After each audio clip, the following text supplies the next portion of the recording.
Hai guys, jumpa lagi dengan saya Erni Presti Utami di channel 5 dalam acara Kupas Tuntas Sampai Bundas. Pemirsa, pilkada akan segera kita laksanakan dalam waktu yang tidak lama. Bagaimana mencapai kemenangan mutlak di dalam pemilihan kandidat pilkada ini, kita akan segera ngobrol bersama. Jangan lupa tetap stay di channel 5, tetap like, share, komen, dan subscribe. Oke, kita ngobrol bareng Bapak Soekarno Albro. Assalamualaikum Mas Karno. Waalaikumsalam. Sehat ya Mas? Alhamdulillah. Beberapa waktu kita ada kesibukan lain sehingga baru kali ini bisa ngobrol lagi. Mas Karno, ini kan pilkada sudah mulai pendaftaran ya? Iya, dan hiruk pikuk persiapan untuk itu Betul. sudah mulai ramai Iya. ya. Menurut Mas Karno, bagaimana ini pencapaian kemenangan mutlak di dalam pilkada itu dengan cara yang clean? Mungkin ada pendapat?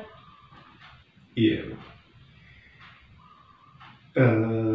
PMIO yang berkembang di masyarakat itu, pemenang pilkada itu bukan mereka atau pasangan yang dicalonkan oleh partai besar, melainkan yang dicalonkan oleh mereka yang punya modal besar.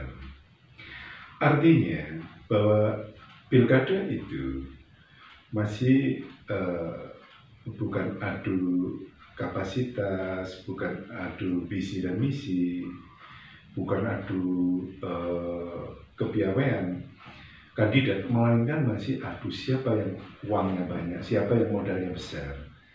Adalah mereka yang menang. Itu PMIO yang berkembang di masyarakat. Namun demikian, kalau kita bicara tentang politik itu opini. Jadi tidak mutlak kandidat yang dicalonkan oleh partai besar itu mesti memenangi pemilihan kepala daerah. Bukan jaminan ya, Bukan partai jaminan. yang besar itu pasti bisa Pasti membawa, menang, bukan. kemenangan mutlak Bukan. itu ya. Bukan. Sama. Juga tidak mutlak yang bermodal besar mesti menang. Karena banyak orang yang sudah mengeluarkan dana besar, nyatanya juga tidak landing. Kandas ya. Kandas. Iya, banyak. Banyak. Sebab apa? Bahwa politik itu sangat dipengaruhi oleh opini yang berkembang di masyarakat. Contoh di Jawa Timur misalnya ada pasangan yang melalui jalur independen tanpa diusung oleh partai politik, padahal dia melawan partai-partai politik besar. Dia juga melawan orang-orang yang bermodal besar. Dia tidak mengeluarkan modal besar, dia tidak melakukan money politik, tapi dia mampu membangun opini politik. Dan opini politik yang dia bangun itu bisa diserap oleh masyarakat dan diterima oleh masyarakat banyak.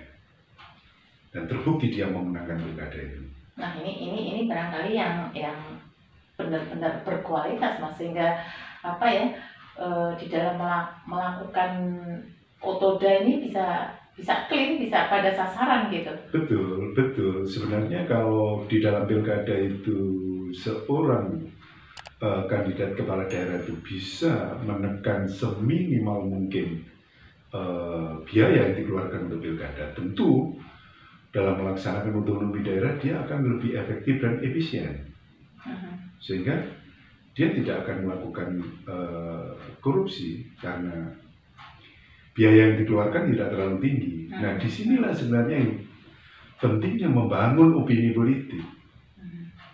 Tapi mungkin bukan hanya sekedar opini ya Mas, jadi memang benar-benar ini si calon ini memang harus berkualitas, bukan sekedar opini. Betul. Karena image-nya opini itu kan meskipun orang itu mempunyai kualitas, tapi kalau orang itu tidak bisa membangun opini ya, di masyarakat, betul. Bagaimana masyarakat itu bisa mengetahui bahwa orang itu berkapasitas? Jadi antara kapasitas dan opini yang dikembangkan di dalam masyarakat itu harus sinkron. Ya. Misalnya, bagaimana dia itu bisa mendapatkan dukungan, bisa merekrut pemilih milenial misalnya, karena jumlahnya yang besar karena pemilih milenial. Itu kan ada teorinya, mempengaruhi generasi milenial.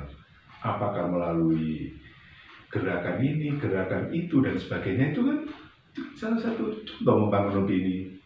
di masyarakat Ya. milenial, Ya. anak-anak muda. Menurut Mas Karno nih, seorang kandidat pilkada, calon wali kota ataupun bupati ya, perlu nggak sih memiliki ilmu politik?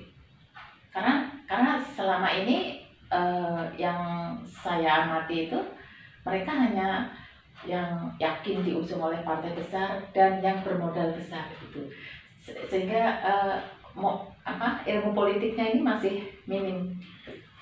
Tanpa ilmu politik hanya tinggal menunggu waktu kapan seseorang itu menjadi tangkapan daripada KPK. Karena kan sudah terbukti.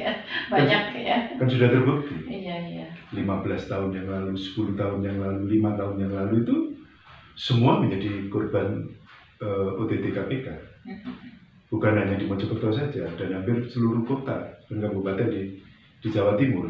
Hampir semuanya. Ini barangkali yang harus diwaspadai oleh jadi pemahaman terhadap politik itu mutlak. Kalau dia itu hanya mengharapkan jadi karena money politik, ya tunggu waktu. Gitu ya. Tunggu waktu kapan masuk hotel Prodeo. Saya kira itu kan. Iya. Terima kasih waktunya Mas Karno. Sama-sama. Sehat selalu ya, nanti kita sambung lain waktu. Ya, terima kasih Mas Karno. Sama-sama. Pemirsa, itulah obrolan singkat kita tentang bagaimana kita masyarakat ini memilih calon pemimpin daerah. Untuk itu tetap stay di channel 5, jangan lupa like, share, and subscribe. Sampai jumpa. Assalamualaikum.